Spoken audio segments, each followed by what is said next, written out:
Sahabat orang Muslim, pemirsa Salam TV yang semoga dirahmati Allah Subhanahu wa taala.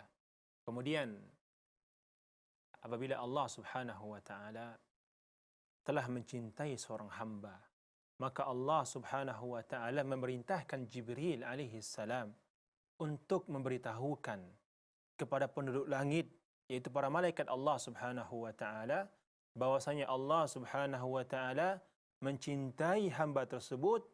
Lalu malaikat Jibril menyuruh seluruh penduduk langit untuk mencintai hamba yang telah dicintai oleh Allah Subhanahu wa taala.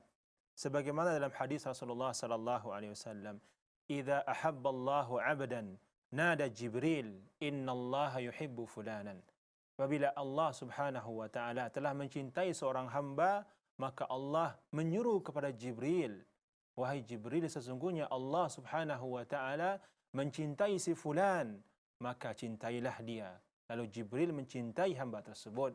Kemudian Jibril alaihi salam yang merupakan penghulu para malaikat menyuruh kepada penduduk langit, "Wahai para penduduk langit, sesungguhnya Allah Subhanahu wa taala mencintai seorang hamba si fulan, maka cintailah dia."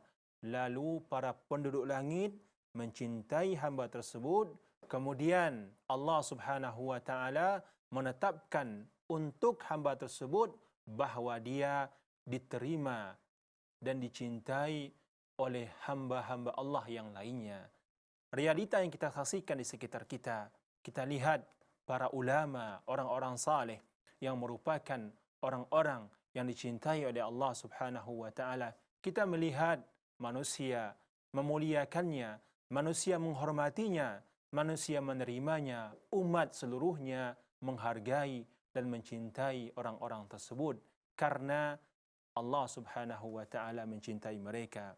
Sahabat para muslim yang semoga dirahmati Allah Subhanahu wa taala. Kemudian ketika Allah Subhanahu wa taala telah mencintai seorang hamba, maka Allah akan memberikan taufik kepada hamba tersebut untuk senantiasa melakukan kebaikan meskipun dia pernah mengerjakan keburukan dalam kehidupannya, akan tetapi karena Allah cinta kepada hamba tersebut, di akhir kehidupannya Allah memberikan taufik kepadanya untuk melakukan kebaikan sehingga Allah Subhanahu wa taala mewafatkannya, mencabut nyawanya dalam keadaan husnul khatimah.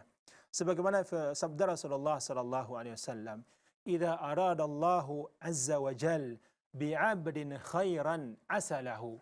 Apabila Allah Subhanahu wa taala menginginkan kebaikan untuk seorang hamba, maka Allah Subhanahu wa taala akan menyucikannya, akan membersihkan dirinya. Lalu para sahabat bertanya, "Wahai Rasulullah, apa maksud Allah menyucikan hamba tersebut?" Lalu dijawab oleh Rasulullah sallallahu alaihi wasallam, "Yaftahullahu azza wa jalla lahu amalan salihan qabla mautihi thumma yaqbiduhu alaih."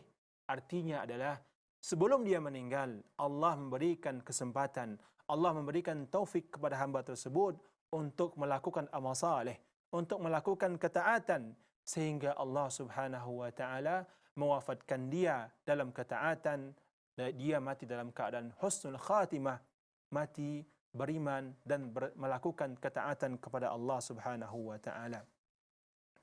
Kemudian tanda cinta Allah Subhanahu wa taala kepada seorang hamba adalah Allah Subhanahu wa taala memberikan cobaan, memberikan ujian kepada hamba tersebut.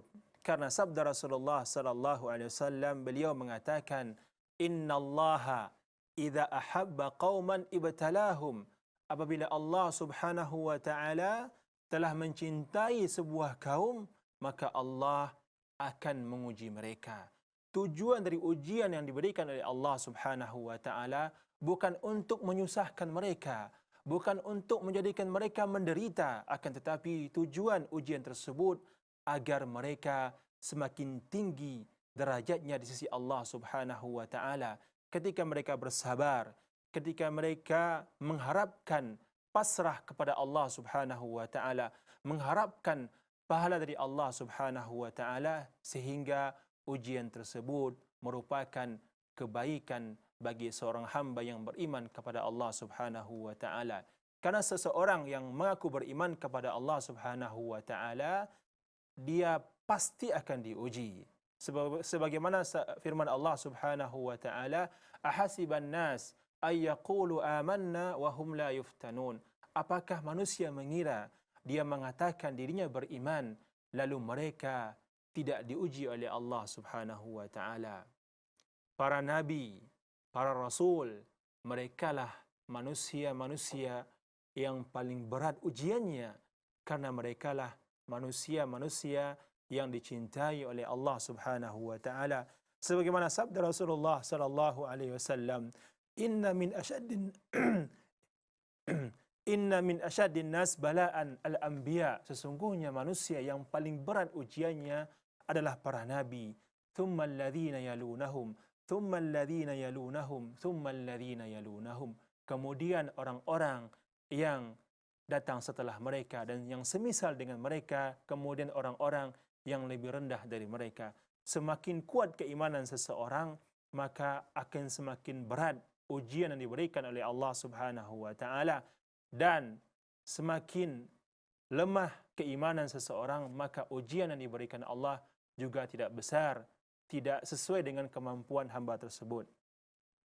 Sahabat kaum muslim yang semoga dirahmati Allah Subhanahu wa taala, semoga kita termasuk orang-orang yang dicintai oleh Allah Subhanahu wa taala, agar nantinya kita mendapatkan pahala yang besar, ampunan dari Allah Subhanahu wa taala.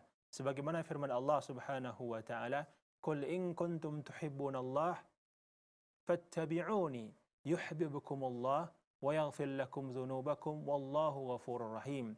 Katakanlah wahai Muhammad, kalau kalian benar-benar mencintai Allah Subhanahu wa taala, maka ikutilah aku, ikutilah Rasulullah sallallahu alaihi wasallam. Niscaya Allah Subhanahu wa taala akan mencintai kalian.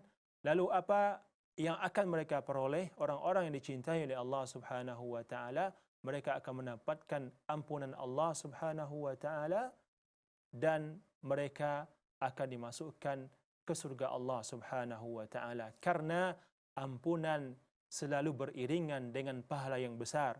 Pahala yang besar adalah surga Allah Subhanahu wa taala.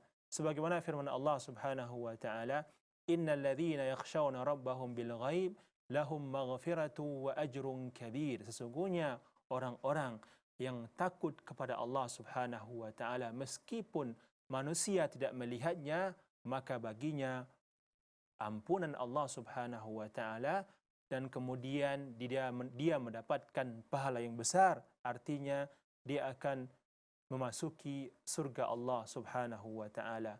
Sahabat keluarga muslim yang semoga dirahmati Allah Subhanahu wa taala, mudah-mudahan apa yang kita sampaikan pada kesempatan kali ini bermanfaat bagi kita semua.